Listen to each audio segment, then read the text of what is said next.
I'm understanding that the quality of my life will be affected by the posture of my heart. Am I who I say I am? Am I doing the things that I believe in? So I refuse to allow things that have happened to me in the past be the reason why I can't move forward, be the reason why I live half a life, because I believe that holding on to anger is like holding on to a friend that is not supposed to be in your life anymore. Let's chase the bag, let's grind and hustle, but don't forget that there are other parts of you that require maintenance as well, that require an effort from you, that require you to put your best foot forward so that you can truly live.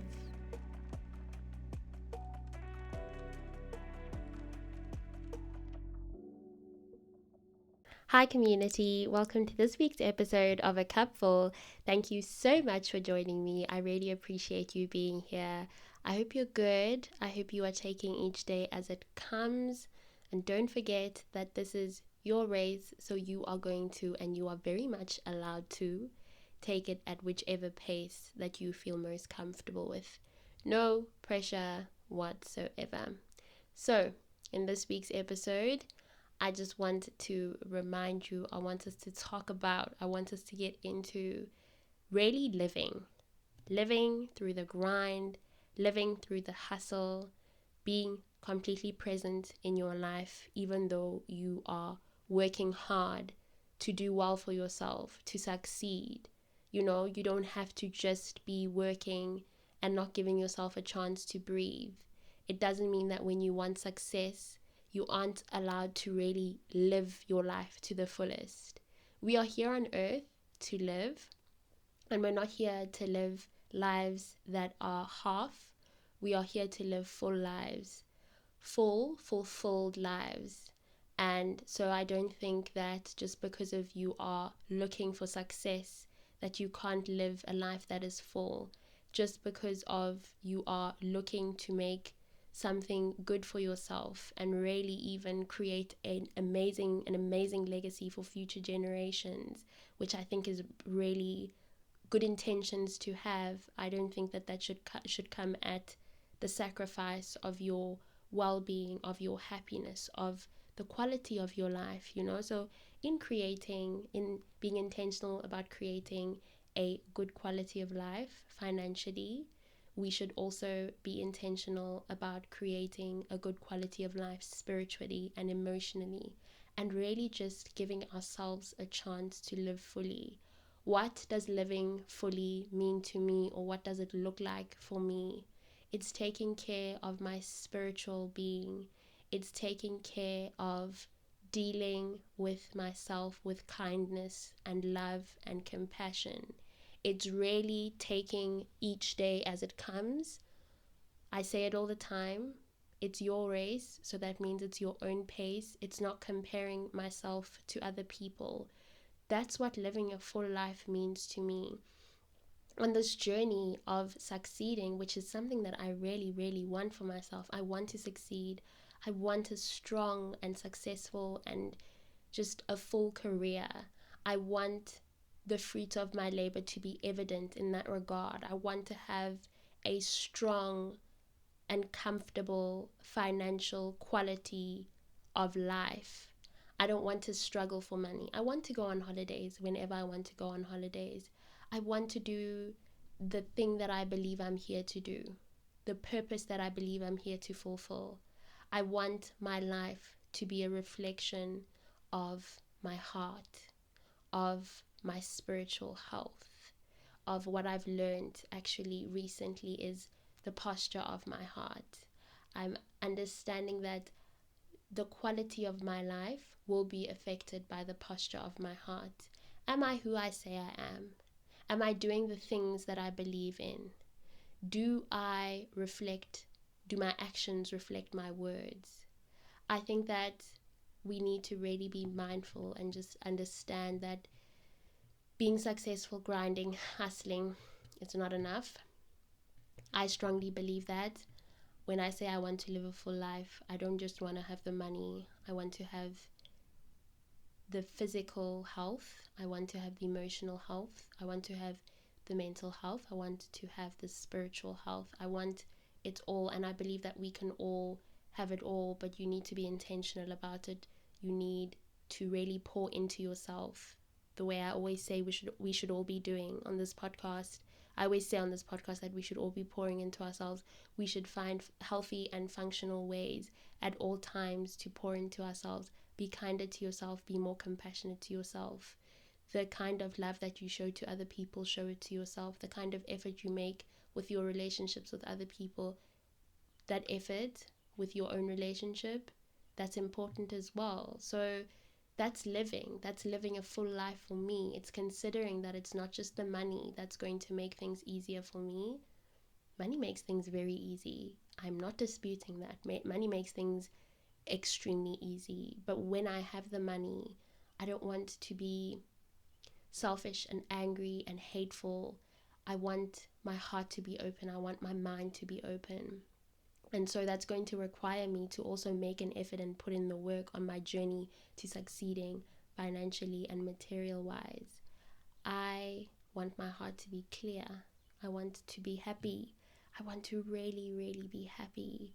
I want, like I said, for my heart posture to be reflected in my life. What's going on inside, it must show on the outside. I should be kind and caring and giving and loving, and I shouldn't be the person that wants to hold on to things that don't serve me anymore.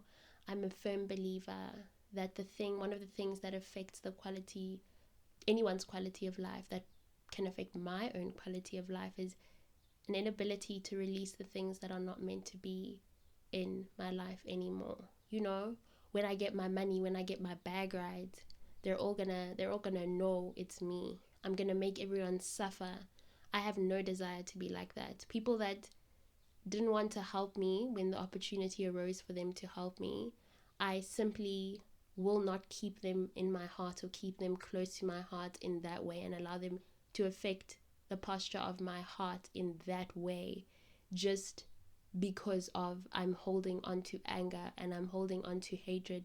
For me, it's not worth it. I release those things. If you did not take the opportunity as you should have to help or to speak to me or share resources and tools with me, then that's fine. It is not affecting me in any way. I have moved forward with my life, and I have continued to build into myself and build into the success that I desire. So I refuse to allow things that have happened to me in the past be the reason why I can't move forward, be the reason why I live half a life, because I believe that holding on to anger is like holding on to a friend that is not supposed to be in your life anymore. It's like holding on to a girlfriend or a boyfriend who is not supposed to be in your life anymore. Holding on to grudges is definitely like that as well. It's like not worth it. So yeah, I'm just saying, in wanting to live full lives, in desiring to have success and money and the material wealth, we cannot forget to maintain, to work on, to pour into the other parts of us. We are multifaceted human beings. Everyone is multifaceted. You don't just need material. You also need to work on the trauma that you've experienced. You also need to protect your mental health.